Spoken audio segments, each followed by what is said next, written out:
Hi friends, welcome to channel Success in NEET. So இன்னைக்கு நம்ம என்ன பார்க்க போறோம் அப்படினா 40 days strategy for NEET 2024. So NEET 2024க்கு வந்து இன்னும் கிட்டத்தட்ட ஒரு 1 month தான் இருக்கு. கிட்டத்தட்ட ஒரு 40 days இருக்கு. ஸோ இந்த 40 டேஸில் வந்து நம்ம என்னெல்லாம் பண்ணலாம் அப்படின்றத தான் இந்த வீடியோவில் நம்ம பார்க்க போகிறோம். ஸோ மேக்ஸிமம் வந்து என்ன டாப்பர்ஸ்லாம் என்ன பண்ணுவாங்க அப்படின்றத தான் இந்த வீடியோவில் பார்க்க போகிறோம் நம்ம. ஓகே, ஸோ ஃபஸ்ட்டு வந்துட்டு இப்போது 1 month தான் இருக்குது அப்படின்னு சொல்லிட்டு ஹெசிடேட் ஆகாதீங்க. ஸோ ஏன்னா ஹெசிடேட் ஆகிட்டோன்னா அதுக்கப்புறம் நம்மளால் ஒன்றுமே பண்ண முடியாது.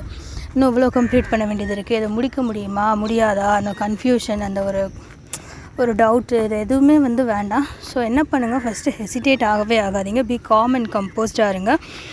அண்ட் எல்லா டைப் ஆஃப் பிஒய்க்யூஸுமே சால்வ் பண்ணுங்கள். பிகாஸ் உங்களால் எவ்வளோக்கு எவ்வளோ கொஷின் வந்து சால்வ் பண்ண முடியுதோ அவ்வளோக்கு எவ்வளோ வந்து உங்களுக்கு ஒரு கான்ஃபிடென்ஸ் லெவல் வந்து இன்க்ரீஸ் ஆகும்.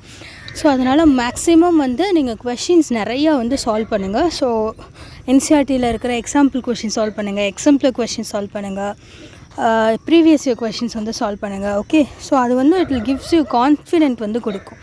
ஸோ அதுதான் நெக்ஸ்ட்டு வந்து பார்த்தோம் அப்படின்னா, வந்து நான் ஆல்ரெடி சொல்லியிருக்கேன் அவங்களுக்கு, எல்லா சாப்டர்ஸுமே இம்பார்ட்டன்ட் தான். பட் ஸ்டில் அந்த ஒரு ஹை வெயிட்டேஜ் சாப்டர்ஸ்க்கு ப்ரையாரிட்டி வந்து கொடுங்க அப்படின்னு சொல்லியிருப்பேன் நான். ஸோ ஃபஸ்ட்டு வந்து என்ன பண்ணுங்கள், அதை கம்ப்ளீட்டாக முடிச்சிருங்க. ஸோ முடிச்சுட்டு ரிமைனிங் இருக்கிற சாப்டர்ஸ் எல்லாத்தையுமே வந்து கவர் பண்ணுங்கள். பட் எதையுமே வந்து விட்டுற வேண்டாம். அதுதான் நான் சொல்கிறது வந்து அதுதான், எதையுமே வந்து விட்டுற வேண்டாம். ஸோ வந்து ஒரு ஹை ப்ரையாரிட்டியில் இருக்கிற சாப்டர்ஸை கம்ப்ளீட் பண்ணுங்கள். அதுக்கப்புறம் ரிமைனிங் இருக்கிறத பார்த்துக்கலாம். ஸோ நிறைய கைடு வந்து சிலர் வந்து ஃபாலோ பண்ணுவாங்க. ஸோ நிறைய கைடு வந்து ஃபாலோ பண்ணாதீங்க, இந்த டைமில் வேண்டாம். ஸோ நீங்கள் வந்து படிச்சிருப்பீங்க, நிறையா கைட்ஸ் வச்சு படிச்சிருப்பீங்க. ஸோ அதெல்லாம் இந்த டைமில் வந்து வேண்டாம். லாஸ்ட் 1 monthல் எல்லாத்தையும் போட்டு குழப்ப வேண்டாம். ஓகேவா? ஸோ ஸ்டாண்டர்டாக ஒன்று படிப்பீங்களா, அதை வந்து கண்டினியூ பண்ணுங்கள் இந்த டைமில்.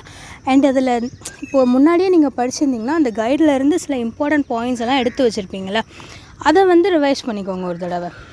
புரியுதா? ஸோ அதுக்கு தான் நான் வந்து என்ன சொல்லியிருப்பேன், முன்னாடியே அவங்ககிட்ட சொல்லியிருப்பேன், நோட்ஸ் மேக் பண்ணுங்கள் அப்படின்னு சொல்லிட்டு.